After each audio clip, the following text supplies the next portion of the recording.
Je voulais tous vous remercier, Madame la sénatrice, Catherine Firling, Mesdames les assistantes, et les gens avec qui j'ai l'habitude de travailler, Frédéric Bouillot, Olivier Lafitte, Mireille Suma, et ainsi de suite, et leur dire que je suis content de ce témoignage d'amitié. Si notre système a marché, c'est qu'on est fondamentalement des amis et qu'on n'a pas travaillé pour l'argent, mais qu'on a travaillé pour les malades. Alors, ce que nous, on a fait avec le groupe que j'anime et qui me porte, c'est qu'on a essayé un petit peu d'y comprendre quelque chose.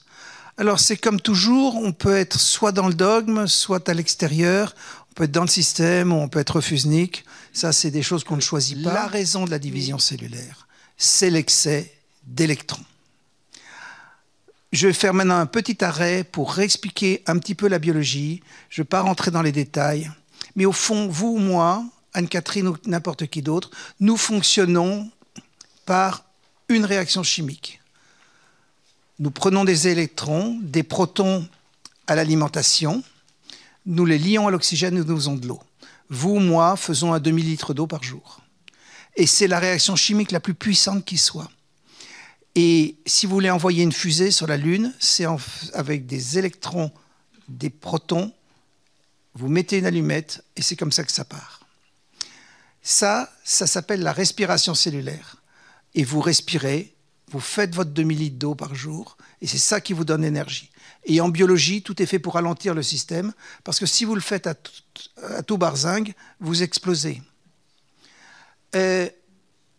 Si ça ne se passe pas, si vous ne respirez pas bien, ça s'appelle la maladie. Et le maladie a un autre mot, un autre synonyme, c'est la fermentation. Dans l'ensemble des maladies, vous faites de la masse. Vous faites de la masse parce que vous ne brûlez pas bien. Et cette masse va faire qu'une cellule se divise en deux. Ça s'appelle de la fermentation.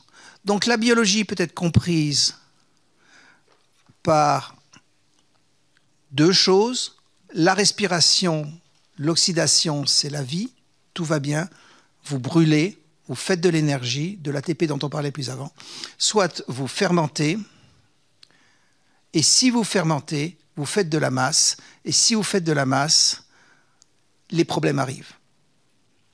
Que ce soit de la masse cancéreuse, que ce soit de la masse sous forme de dépôt amyloïde, ou ainsi de suite. Comprendre ce point crucial est fondamental.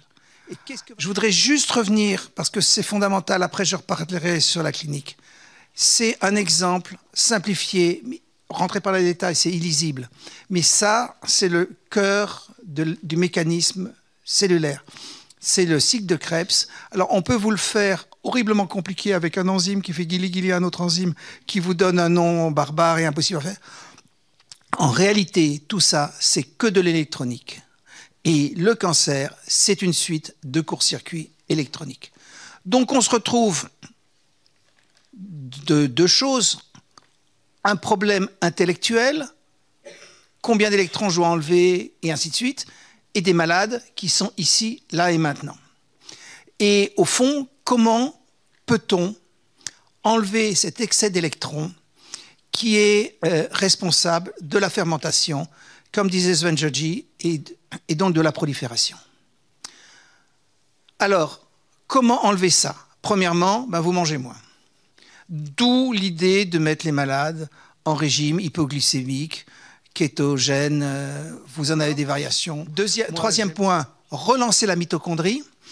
Vous pouvez la relancer par du sport, de la gymnastique, du footing ou des médicaments type acide lipoïque, hydroxycitrate, et surtout enlever les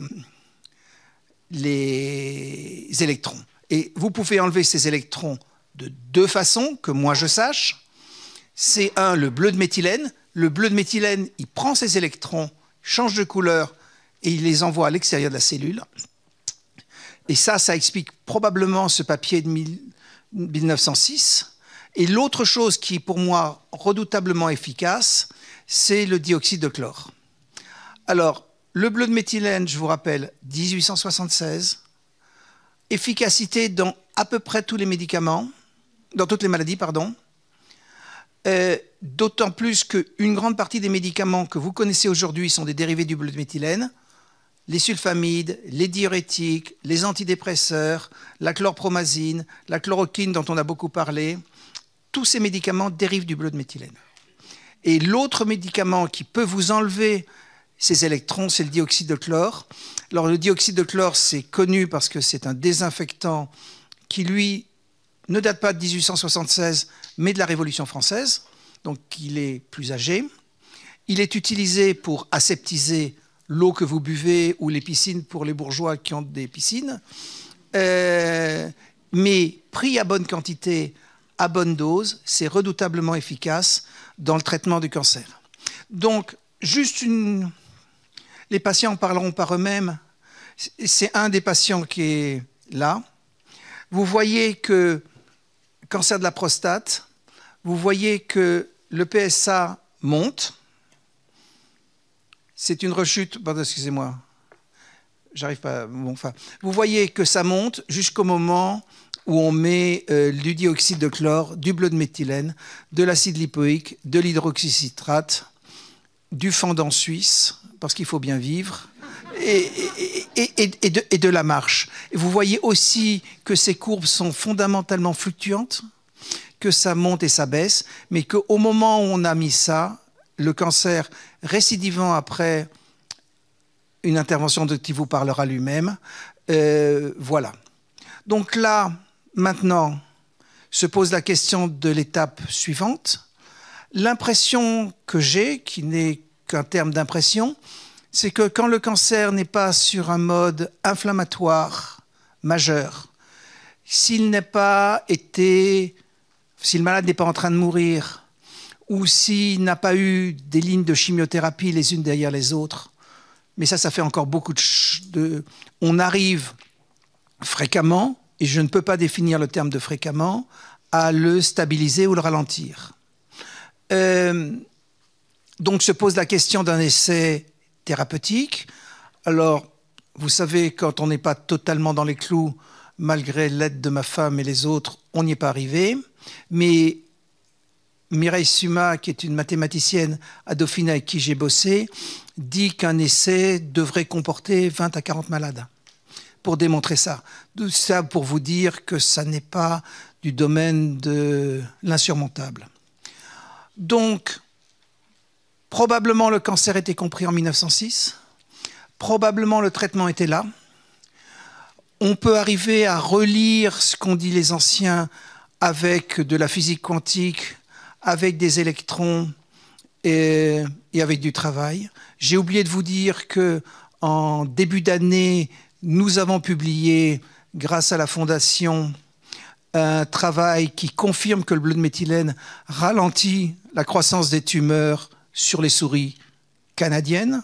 Donc, on ne sait pas ce que ça donne sur les souris françaises, mais tout ceci donne une haute probabilité que c'est par là que ça se joue. Évidemment, on est dans une période de transition. Évidemment, moi, je suis le plus à l'aise devant les équations. J'aime beaucoup ça. Les malades, c'est déjà plus dur pour moi.